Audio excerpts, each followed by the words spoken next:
जी next question है आपसे कि एक नर को और मादा को, मतलब जैसे एक फ़िरोज़पुरी ब्रीड है, उसको आप किसी कमअगर में डाल दें, किसी भी ब्रीड में, किसी भी नस्ल में डाल दें, तो ये सवाल असल में ये पूछना चाह रहा हूँ कि वो कितनी ब्रीडों या कितनी झोलों बच्चों के बाद, अंडों के बाद अपनी नस्ल बदल देगा, अपनी नस्ल छोड़ देगा, अपना खून छोड़ देगा, ये पूछना चाह रहा हूँ। देखिए, ऑलरेडी आपने ऊपर क्रॉस ब्रीड कर दी है ना जी। कमगर को अगर आप फ़िरोज़पुरी में डाल रहे हैं तो यानी आपने 2 डिफरेंट ब्रीड्स को आपस में मिक्सअप किया। जी जी। अब इनमें से जो रियल ब्रीड होगी, फॉर एग्जांपल कमगर आपने ओरिजिनल डाला है बिल्कुल, लेकिन जो फ़िरोज़पुरी आपने यूज़ किया है वो ऑलरेडी पीछे से क्रॉस ब्रीड में चलता हुआ आ रहा है। जी। तो कमगर कभी इम्कान है कमगर जो है अपने ऊपर बच्चा खींचेगा। नंबर 1 तो ये है।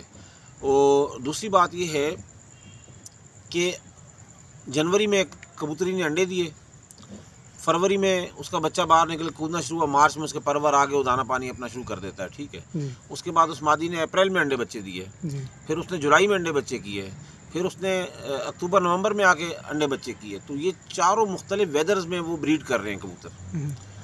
आज उस मादी की उम्र थी 1 साल और वो वक्त के साथ साथ 1.25 साल गुजरा, 1.5 साल गुजरा, 2 साल, फिर 3 साल, फिर 4 साल। 1 साल में उसकी सेहत क्या थी कबूतरी की, और आज 4 साल बाद उस कबूतरी की सेहत क्या है।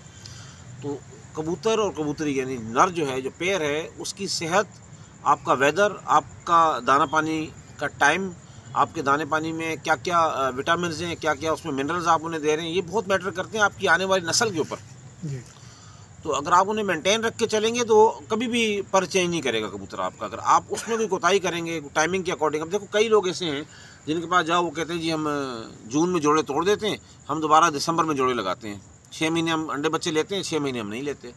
तो उनके पास यकसा स्ट्रक्चर आपको मिलेगा, एक ही टाइप के कबूतर आपको मिलेंगे।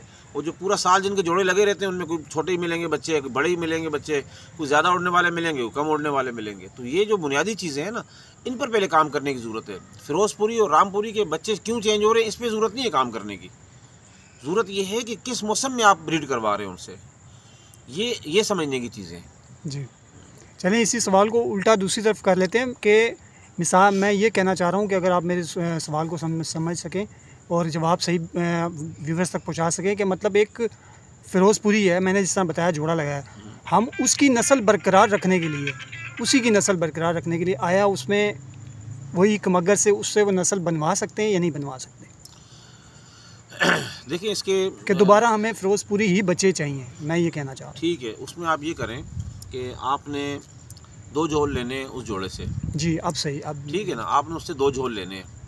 2 झोल लेने के बाद पहले झोल का नर और दूसरे झोल की मादा जी, और वहाँ से पहले झोल की मादी और दूसरे झोल का आपने नर उठाना है। सही इनको आपस में पेयरिंग आपने करनी है। सही।